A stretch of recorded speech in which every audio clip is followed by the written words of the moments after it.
Hola quien esté viendo este video, bienvenidos una vez más al podcast. El día de hoy me encuentro con una invitada muy especial que nos estará compartiendo un poco del quehacer y de la teoría de la entrevista. Decidimos ponerle el tema, el título, como el arte de la entrevista, porque como sabemos es un arte, porque no cualquier persona tiene esta facilidad de conectar con otra y hacer, si bien que responda todo correctamente, porque pues no hay preguntas malas, ni buenas, ni acertadas, ni no correctas. Este es un arte que se basa en conectar con la persona, en conectar con esta parte también sensible de no engancharse, pero tener la facilidad de sacar la información. Entonces, a mí me gustaría que empezaras presentándote, hablando de ti, cuál es tu labor, y sobre eso llevaremos la entrevista. Bueno, muchas gracias por invitarme a este podcast. Creo que es muy importante que toquemos temas en la psicología sobre las entrevistas porque es algo fundamental.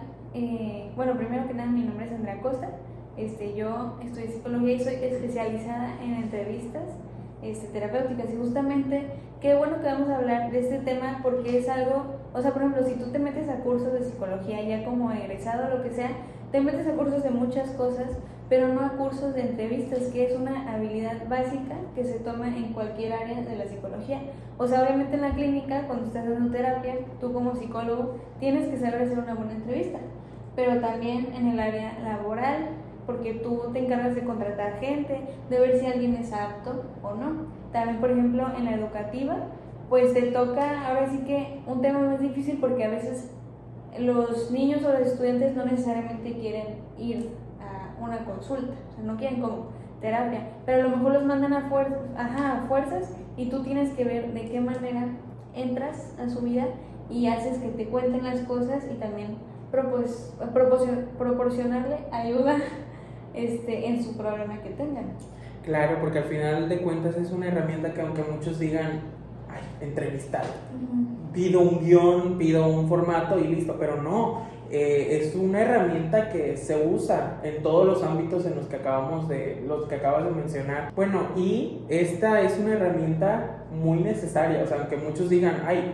entrevistar, solo hacer preguntas, sentarme a platicar con alguien, no, es una herramienta que sí se utiliza mucho y que para nada es que me la puedo saltar. ¿Por qué? Porque, como lo acabas de decir, en todas las subramas de la especialidad es necesaria, porque a final de cuentas estás recolectando la información del paciente, del aspirante al trabajo, del niño, de la madre del niño, es recabar información, ya sea de la vida laboral o de la vida personal de una persona. Y bueno, Andrea, a mí me gustaría empezar esta entrevista con la primera pregunta que tenemos. ¿Qué entiendes tú por entrevista y cuál consideras que es su objetivo principal?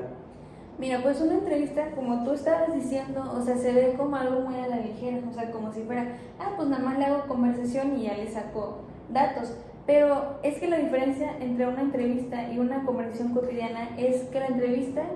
es, sí, una conversación, pero que tiene un propósito específico. No van a hablar de cualquier tema, sino que debe de estar guiado y dirigido hacia un objetivo en concreto. Y obviamente tiene una estructura, aunque pueda ser abierta y no es como que sigas un guión específico,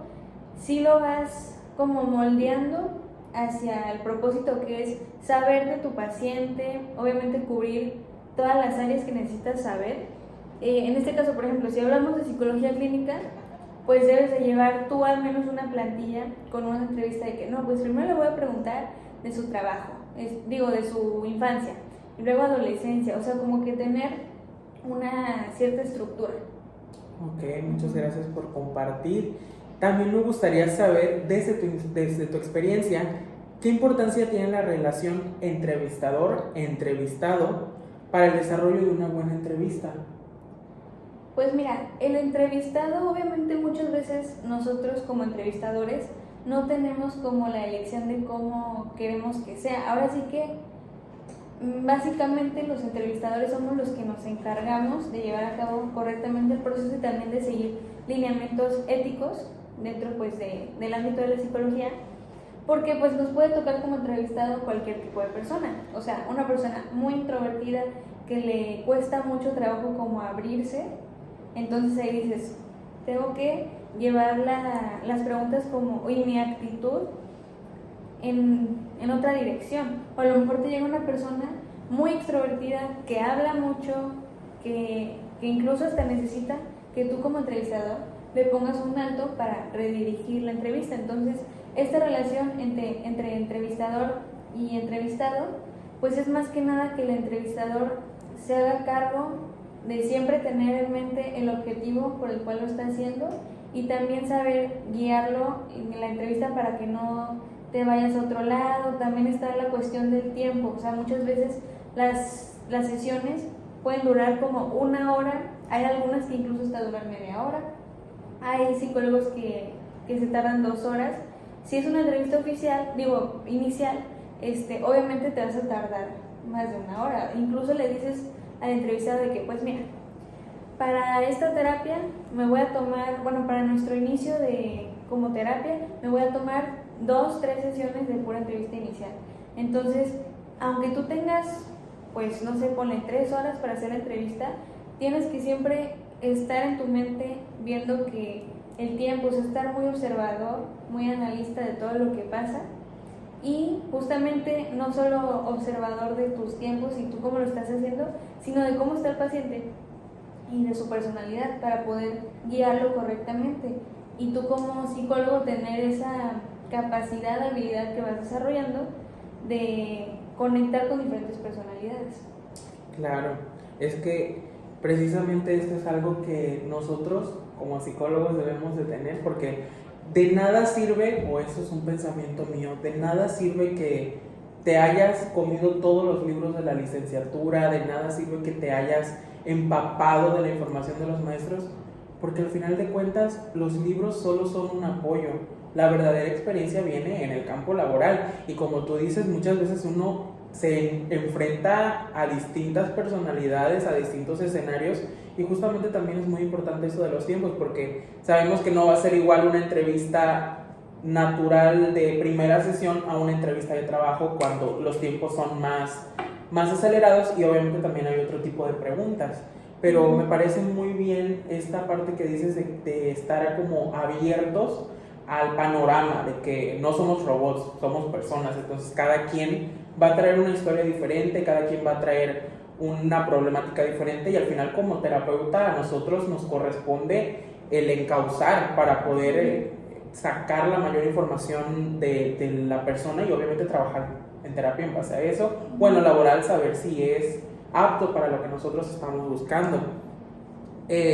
También otra de las preguntas que aquí tengo es, ¿cómo tú crees que influye la empatía, la ausencia de juicios y el interés genuino en los sentimientos, ideas y creencias del entrevistado? Pues mira, eso es básicamente algo fundamental, o sea, elementos que todo psicólogo debería de tener, obviamente sí para la entrevista, pero incluso para cualquier sesión terapéutica, o sea, no solo para la inicial, sino que son cualidades que el psicólogo debe de tener, porque si tú te muestras juicioso o incluso con una postura corporal como cerrada o juzgona, o sea, una aura, una forma de porte de ti que les haga creer a los pacientes que estás como serio o no estás abierto, no los estás escuchando, se van a sentir de esa manera, o sea, como que no importa lo que están diciendo, no se van a sentir que le estás abriendo los brazos y los oídos para que ellos tengan, porque ese es su espacio, o sea, para que ellos tengan ese espacio de confianza, de poder decir cómo se sienten, la problemática que tengan, contarte tu vida, porque muchas veces, o sea, un ejemplo de la vida cotidiana, tú no llegas con cualquier persona y le cuentas tu vida porque debes establecer un vínculo que te dé la suficiente confianza y si ya la persona te da la suficiente confianza, ya le cuentas tus cosas. Si no, es muy difícil. Entonces, obviamente eso se traslada a la vida del psicólogo y en terapia, tienes que ser completamente igual. Debes de tener empatía. Si te cuentan algo, aunque tú, o sea, tu juicio de ser humano sea muy de que, ¿cómo va a decir eso? Voy a decir que Jesús, María José. No, o sea, tienes que estar abierto, tienes que abrirte, no juzgar y contestar por otro lado, incluso haciendo más preguntas acerca de eso, qué piensa el paciente de lo que te acaba de decir y cómo guiarlo correctamente si es una conducta dañina para la persona o si simplemente no está dentro de tu estilo de vida y estás juzgando porque no está dentro de tu estilo de vida, aunque no sea algo dañino, pues no emitir juicios sobre eso. Claro, y es que es muy importante también aprender cómo a regular este ámbito del juicio, porque yo lo hablo por mi caso, a mí siempre se me ha dicho, aprende a mantenerte en un estado neutro, o sea, hablando en la expresión facial, y fue algo con lo que yo batallé mucho, porque como tú dices, muchas veces te cuentan algo, no te estoy diciendo que vaya en contra de tu creencia o algo, sino como algo muy choqueante, algo muy triste o algo muy que es muy difícil de procesar en el momento, y obviamente uno se queda, cuando es principiante, uno se queda así trabado de no saber qué hacer, porque al final de cuentas estás viendo que no todo fue color de rosa y el perro de Pavlov y neuropsicología básica, no, son problemas reales de personas reales. Al final de cuentas, yo siempre le he dicho, la práctica escolar no se compara en absolutamente nada a lo que uno ve en el mundo real. Y justamente también tocabas un tema que me hizo mucho sentido y ganas también de hacer esta pregunta. ¿Cómo piensas tú que el espacio físico contribuye a una buena entrevista, a un buen rapport, a un buen vínculo, como lo decías? Porque siempre se nos ha hablado de que el lugar tiene que ser neutro, un lugar que inspire confianza, un lugar que inspire pues sé que aquí es un lugar seguro. O sea, ¿cómo piensas tú que este lugar, tu consultorio o la oficina, qué papel juega en la persona para que se pueda abrir contigo? Mira, eso que dices es sumamente importante y quiero empezar con un ejemplo que no se identifiquen como que con solo en el ámbito psicológico, sino que en la vida cotidiana. O sea, por ejemplo, tú como persona, si tú vas a una escuela o a un trabajo donde todo es gris, mecánico, no hay como colores que te inspiren, o sea, la psicología del color incluso es muy importante ahí, cómo ordenas tu consultorio en ese ámbito. O sea, si tú vas a ese tipo de lugares como que no te inspiran pues sentimientos de alegría, felicidad, confort, imagínate, trasládalo a un consultorio terapéutico, porque vas a ese lugar específicamente para que sea tu espacio seguro y un espacio justamente neutro, porque si tú, o sea, si te dieran la terapia en tu casa, en la cual tienes problemas, no sé, ya sean familiares, o donde la pasas mucho tiempo y ya estás como que sugestionado de que tu cerebro empieza a asociar lugares con ciertos sentimientos, es muy importante entonces que en el consultorio terapéutico tengas un espacio súper neutro. O sea, los elementos que deben de estar ahí, pues no es que lo vayas a decorar como de Mickey Mouse, ¿no? O sea, a menos de que obviamente seas un terapeuta infantil, pues a lo mejor tienen muñequitos y así, porque está de hecho acorde a tu público. Pero si estamos hablando de un consultorio clínico para adultos, incluso a mí me ha tocado ver muchos consultorios, nunca he visto que en un consultorio se sienten en sillas para hablar, son en sofás, porque el sofá te da como que más esa sensación de que te recibo, o sea, no vienes aquí a interrogatorio, vienes aquí a una plática, porque sí parece una plática, pero pues justamente tiene un objetivo, ¿no? Pero estás en un sofá, estás cómodo, tienes almohadas y, muy importante, no poner nada entre el entrevistado y entre ti. O sea, yo nunca he visto que se pongan como que una mesa y luego yo acá en un sofá y tú acá en un sofá, porque estás de alguna forma cortando como esa comunicación, ese vínculo. Entonces es como no poner nada que interrumpa su relación, y también pues poner a lo mejor colores neutros o colores relajantes en el consultorio. Ok, muchas gracias. Y ya entrando un poquito más en lo de la entrevista, ¿cuáles consideras que son las funciones principales de la entrevista dentro del ámbito psicológico? Pues justamente lograr sacar información pertinente, o sea, como que acorde a lo que tú necesitas, o sea, tener la habilidad como psicólogo, no de simplemente entrevistar la vida de la persona o querer saber la vida de la persona por mero protocolo, sino que a lo largo que te va contando su línea de tiempo, tú vayas identificando el lenguaje corporal, si cambia cuando empieza a hablar como de una cosa específica, y ahí como psicólogo lo notas y dices, ok, vamos a preguntarle como de esto, ir identificando o sea, con base en la entrevista inicial, aquellos temas que son importantes hablarlos después, e ir como uniendo puntos, como que ir tejiendo los hilos que te va dando el paciente para ver cuál es el problema, cuál es la situación, de dónde viene su motivo de consulta. O sea, como digo, no es una conversación cotidiana, sino que aunque parezca así y lo hagas hacerse sentir muy cómodo al paciente, tú tienes que ir identificando y estar como que al pendiente de todo, porque al final de cuentas tu objetivo es apoyarlo con intervención psicológica. Claro, y como hemos sido muy puntuales en decirlo, aunque parezca una plática random del día a día, siempre trae un trasfondo que viene para enriquecer el apoyo del terapeuta en el motivo principal de consulta. O sea, no es como de que, ay, yo llegué hoy y fui al mercado, me compré 4 papas para hacerme un puré. No, es más, siempre, aunque parezca que humanamente o sin saberlo se va alejando la plática del motivo principal, muchas veces no es así, sino que se van buscando todos los pequeños detonantes para saber el porqué de lo que está pasando, el porqué de la conducta o lo que sea que se esté tratando en terapia. Muy bien, muchas gracias por compartir. ¿Qué técnicas consideras tú más útiles para facilitar la expresión del entrevistado? Porque muchas veces, como lo has dicho, es difícil sacarle la sopa, como diría alguien cotidianamente, a una persona, y más si es el primer contacto, o si, como decías anteriormente, si es una persona muy introvertida, casi de que no hablo para nada con nadie. ¿Cuáles consideras que son las técnicas más que nos pueden ayudar a los terapeutas que nos están viendo a establecer un rapport adecuado con el paciente? Muy buena pregunta. Mira, yo a esta pregunta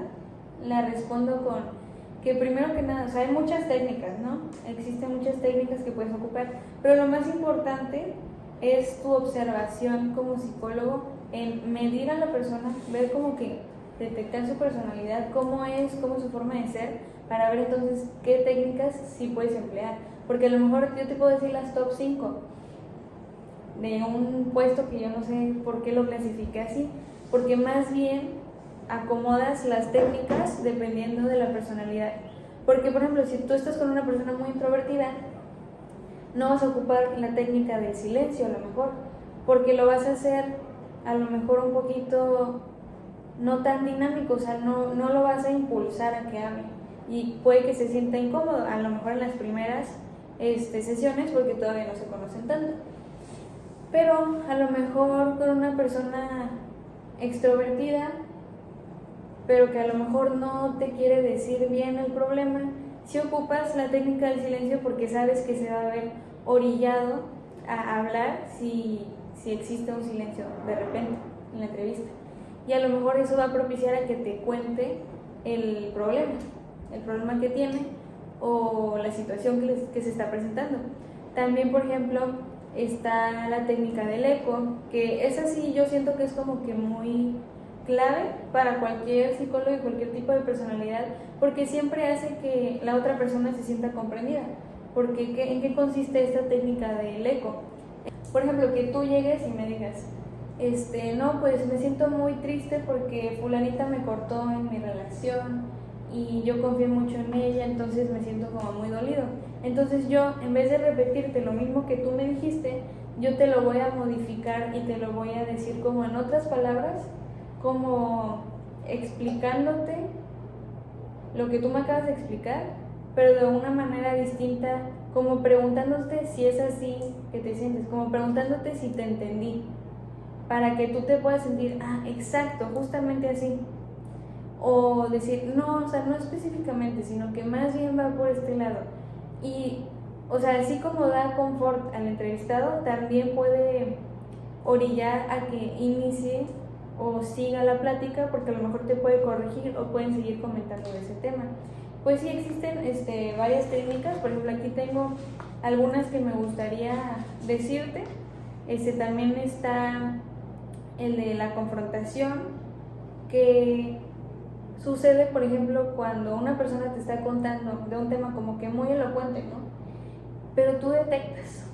que a lo mejor te está ocultando algo o te está mintiendo, o como que no está yendo tan profundo y te lo está contando superficial, o te está diciendo que se siente feliz, pero a lo mejor en su lenguaje corporal se ve triste o se ve enojado. Entonces ahí lo que tú haces es confrontar, no preguntarle directamente de que, oye, vi que pusiste cara como triste, no, o sea, como preguntar indirectamente más acerca del tema para que te hable más y ver si sí es verdad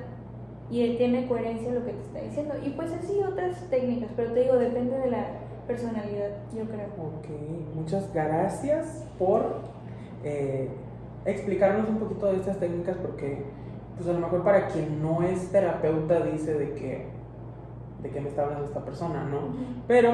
pues es muy bueno escuchar todo lo que a lo mejor no vamos por la vida diciéndole a los demás que nos enseñan, y este es justo un espacio para externarlo. Y una de las preguntas es una duda social que creo que todo el mundo tiene, que todo el mundo llega a tener en este momento, porque yo me acuerdo que antes de entrar como estudiante de psicología, yo asistía al psicólogo. Siempre en las primeras sesiones yo decía, ¿por qué este personaje siempre busca la manera de verme directamente a los ojos? ¿Por qué siempre están con este instinto de no perder el contacto visual, que ahora que estudié y que sabemos que es muy importante, pero para la gente que nos está viendo y que no tiene ni idea de lo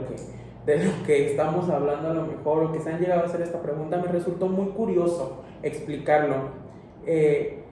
¿Por qué es importante, o por qué el psicólogo mantiene constantemente todas las sesiones un contacto visual con el paciente? Uh-huh. ¿Y por qué siempre hay una postura abierta? O sea, uh-huh, siempre el psicólogo, y esto es algo que mucha gente dice, o sea, es que yo le puedo estar contando a mi psicóloga la peor barbarie que haya hecho o que me hayan hecho, y ella siempre está perfecta, mostrándose abierta, como lo dice la pregunta, al discurso del paciente. Uh-huh. Mira, pues primero, respondiendo a tu pregunta de los ojos, mirar a los ojos de alguna manera es como confrontativo, o sea, hace que no escondas la información, porque el psicólogo, en este caso, o el entrevistador, no va a ser como que la vista gorda de que, bueno, si no me quieres decir, pues bueno, ya, o sea, no, o sea, te miro porque te estoy confrontando de alguna forma para que hables, para que me digas, para que, sí, porque hay gente que no necesita del contacto visual y se tira a hablarte, ¿no? Pero muchas veces la mirada puede ser confrontativa. Además, así como dicen, la mirada es, bueno, los ojos son como la puerta al alma y así, también es una forma de detectar al paciente, de medirlo, ver si le incomoda el contacto visual, y vas como que viendo por dónde va el asunto, cómo es su personalidad y cómo lo puedes apoyar y cómo reacciona ante ciertas cuestiones que se estén hablando. También, por ejemplo, puede ayudar a la conexión con la otra persona, porque si el paciente está detectando que a ti te incomoda verlo a los ojos, pues, o sea, no le vas a dar confianza, no se va a sentir como que puede conectar contigo, porque una forma de conectar de los seres humanos es manteniendo el contacto visual. Si no, significa que no tenemos a lo mejor confianza en la persona o en nosotros mismos y en cómo hablamos. Entonces, mirarlos a los ojos también demuestra que nosotros tenemos seguridad dentro del consultorio. Por otro lado, sobre la postura que dijiste, te digo, o sea, si tú como psicólogo estás de que uno a uno te está contando las cosas y tú estás con las piernas cruzadas, con los brazos cruzados, o sea, eso ya es como de juicio, de que lo estás juzgando. Entonces la persona no se va a sentir en confianza de hablarte, porque va a decir, ay, mejor no le voy a contar esto, porque a lo mejor no le parece bien. Entonces cualquier cosa que te cuente, tú debes de tener tanto postura física como verbal, o sea, de que la manera que le respondes y cómo lo contienes, neutral, o sea, nada de juicio, porque si no, lejos de, o sea, a lo mejor piensas como que no, pues lo voy a ayudar con mi juicio porque le voy a decir que está mal lo que hizo. Lejos de ayudarlo, lo vas a perjudicar porque ya no te va a contar cosas, ya no van a seguir en el proceso terapéutico de manera correcta, o sea, que te vaya diciendo como que toda la información para que te ayude y se va a cerrar a ti, entonces ya no lo vas a poder ayudar. Entonces, la forma en la que tú, como tu porte como psicólogo, es muy importante porque es la primera impresión que la persona va a tener de ti para saber si va a confiar en ti o no. Claro, y es que es muy importante ese tema porque tanto del contacto visual como terapeuta te permite ver el lenguaje no verbal de la persona, que esto es algo que nos enseñan mucho, que muchas veces la boca dice algo pero el cuerpo dice otra cosa totalmente distinta. Y también ahora como de vista de paciente a terapeuta también es muy correcto esto de mantenerse neutro y abierto, porque como tú decías, o sea, si yo observo que mi terapeuta está cruzando los brazos y yo le estoy contando cómo se murió mi perro o no sé, puedo llegar a decir, pues omito esta información porque nada que ver en la entrevista. Bueno, y para terminar, me gustaría que me dijeras cómo influye la confidencialidad en la disposición del entrevistado para compartir información, porque siempre cuando hacemos información se nos habla del código ético, de que la confidencialidad, de que, o sea, ¿cómo, para qué sirve? ¿Cómo influye esto? Es sumamente importante, o sea, pilar básico obviamente del código ético del psicólogo, o sea, es muy importante porque incluso empieza desde una relación cotidiana. Tú le cuentas tus cosas personales a alguien que sabes en la que puedes confiar porque obviamente, o sea, su persona es como abierta, no te va a juzgar y todo, y es una persona de confianza, pero muy importante que no le va a decir a los demás lo que le estás contando porque es un secreto, o sea, es algo tuyo, íntimo, personal, no estás contando cualquier cosa, esos son secretos, son cosas íntimas, personales. Entonces, si eso pasa en una relación cotidiana y obviamente tú como persona no le vas a contar algo a alguien que sabes que es chismoso y que lo va a contar a todos, entonces eso obviamente se traslada en un consultorio terapéutico, porque imagínate el psicólogo cuántas cosas no sabe de pacientes, y qué tal si conociera a alguien que conoce al paciente y anduviera diciendo, o sea, te está traicionando tu confianza completamente, obviamente está mal, y aparte justamente no te va a dar como esa seguridad de que tú puedes seguir yendo a contarle cosas, porque todo lo que tú es algo que te está costando incluso contar, o sea, un trauma, problemas emocionales, esta persona no sabe si es confidencial con lo que le estás dando, cómo está manejando tu información. Por eso es que la confidencialidad es muy importante y siempre te debe de decir un psicólogo, bueno, incluso te puede hacer firmar como que sepas que, para que hay un documento en el que tú sepas como paciente que la información que se está manejando no se va a dar a terceros. También en ese documento mencionarle si se va a manejar a terceros, porque si estás en una práctica profesional, pues a lo mejor un maestro va a revisar tu entrevista, o a lo mejor si ya eres un psicólogo egresado con cédula y todo, a lo mejor de repente necesitas una asesoría de alguien que sepa más del tema. Entonces siempre hacerle saber a tu paciente quién puede manejar su información y quién no, y obviamente es una práctica como psicólogo de siempre estar al pendiente de qué estás diciendo, que no se te vaya a salir algo. Son muchos temas, pero en conclusión, pues obviamente muy importante mantener esa confianza con el paciente. Bueno, pues muchas gracias, Andrea, por compartirnos información muy valiosa en esta entrevista. En lo personal me voy pues sabiendo cosas nuevas. Sabemos que la entrevista pues es un arte, es un eje básico, igual que el tema de la confidencialidad que todo psicólogo debe de tener. Y me pareció muy interesante ver cómo mencionaste lo de las técnicas, lo de el tema de el lugar. O sea, sabemos que muchas veces es difícil entender el porqué de la práctica clínica o el porqué de la entrevista. O sea, porque al final de cuentas yo digo es un arte porque muchas cosas pequeñas influyen. O sea, un pequeño error puede marcar la diferencia, y creo que como psicólogos siempre es bueno estar informados, que hay que ser cuidadosos con cómo nos mostramos, con el uso que hacemos de la información, con el lugar donde damos las sesiones, con las técnicas que aplicamos, porque a final de cuentas cada persona es diferente y cada cabeza es un mundo, como dijimos en la vida. O sea, como dicen coloquialmente, cada cabeza es un mundo, y es muy, muy bueno ver que hay personas que se preparan, hay personas que tratan de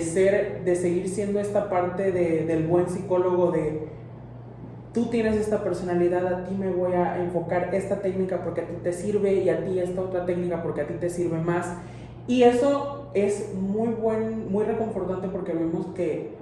estamos bien, vamos por buen camino. O sea, no nos están enseñando a ser el psicólogo cuadrado de que no puedes llorar, ahora yo soy una figura de autoridad, como antes se veía, como en la antigüedad se veía, y ahora nos brindan más este tema del contacto paciente-terapeuta, contacto entrevistado y entrevistada. O sea, de estar cercanos, de que a pesar de que yo he estudiado para estudiarte a ti, seguimos siendo el mismo nivel de persona. Y para que la entrevista, para que la terapia fluya, debemos de tener esta base social que nos caracteriza como seres humanos. Y más que nada quiero agradecer por el tiempo que has invertido en el momento, por haberte informado más, por haber compartido la información con nosotros, porque al final de cuentas es muy difícil a veces para algunas personas abrirse en video. Y pues darte las gracias por tomarte el tiempo, y esperamos vernos muy pronto. Muchas gracias por invitarme. Adiós.